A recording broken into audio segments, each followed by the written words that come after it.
Magandang umaga mga kabay. So meron po akong estimate dito. Jack hammer ng DeWalt mga kabay. Ang job number nito 39471 letter A. 1, 2, 3, 4. So apat na piraso ito mga kabay na 10 kilos. So model ito mga kabay ay D25899.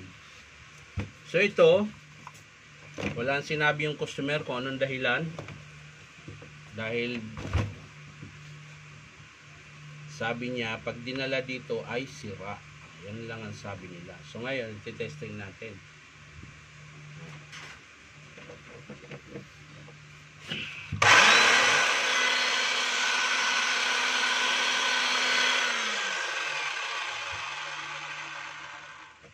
So gumagana siya mga kabay. Ay, hindi natin na-testing yung hammer. Bago natin buksan, titesting natin yung chipping pala, hindi hammer. Ayan.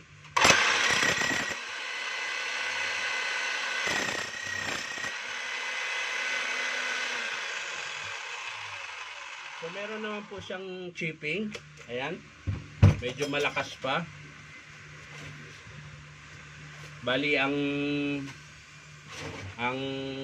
iano lang natin dyan, o-ring lang papalitan. Pero dito sa gumagana, titingnan natin mga kabay na nakabukas kung hindi ba siya masiklab. Kasi parang medyo may amoy yung andar niya eh. Hindi amoy carbon brush eh. Parang amoy sunog.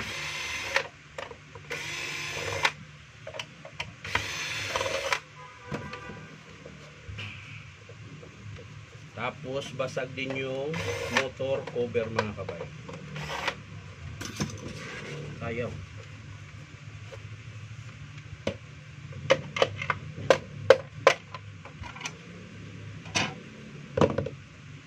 Ayan, so papaanda rin natin mga kabay.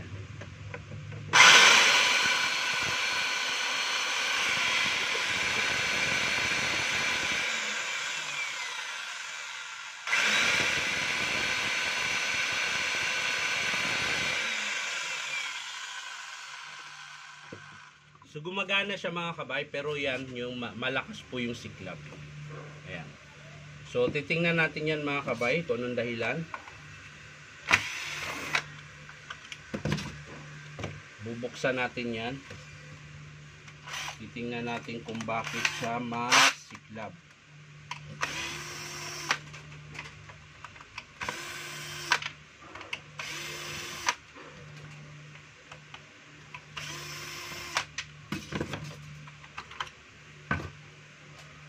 Siyempre tatanggalin natin yung carbon muna mga kabay.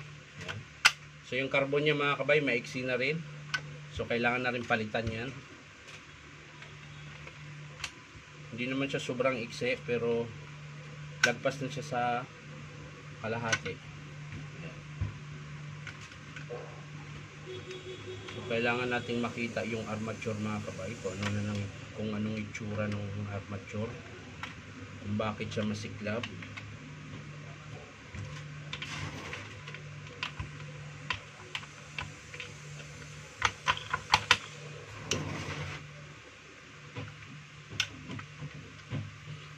Kailangan nating kalasin.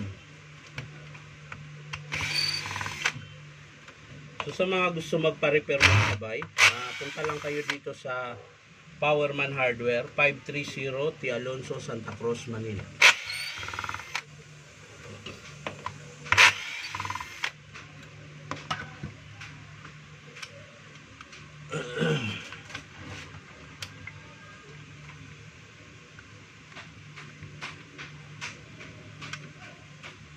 So ayun. Ayun, may tama. May tama po yung kanyang armature mga kabay. Ayan.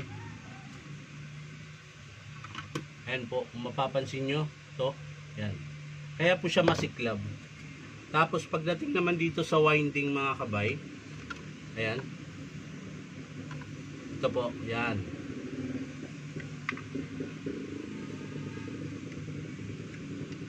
Yan. Yan din po yung may tama. Gas-gas siya. So pwedeng nagdikit na yan. Siguro merong nakapasok dyan na bato o kung ano pa man na matigas na bagay, kaya po nagasgas yung varnish. Pero yung armature niya malalim na po talaga, kaya po siya masiklab.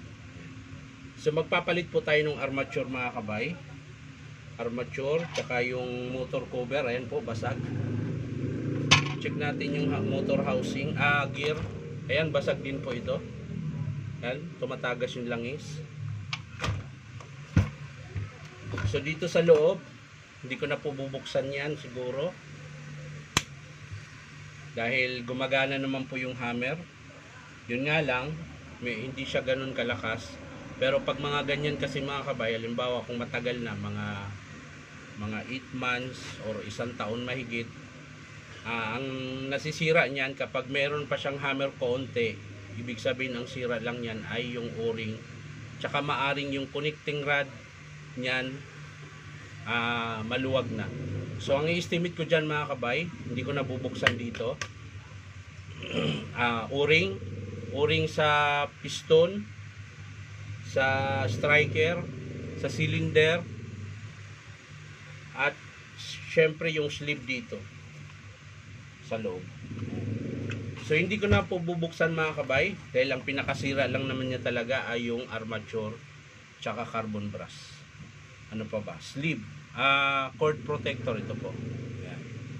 Yung handle niya mga kabay, tingnan natin kung may basag.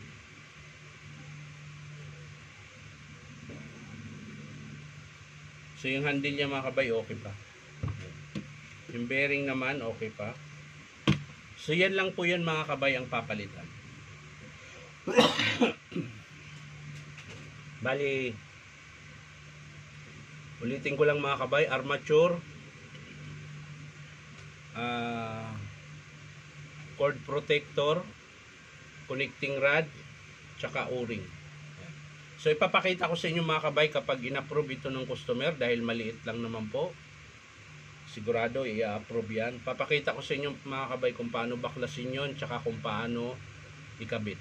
So yan lang mga kabay, maraming salamat sa panunood, at pa-like and share na rin po. At syempre po, baka naman pwede makahingi sa inyo ng isang subscribe dito po sa aking YouTube account na Inom Tabay. So maraming salamat mga kabay. Bye bye.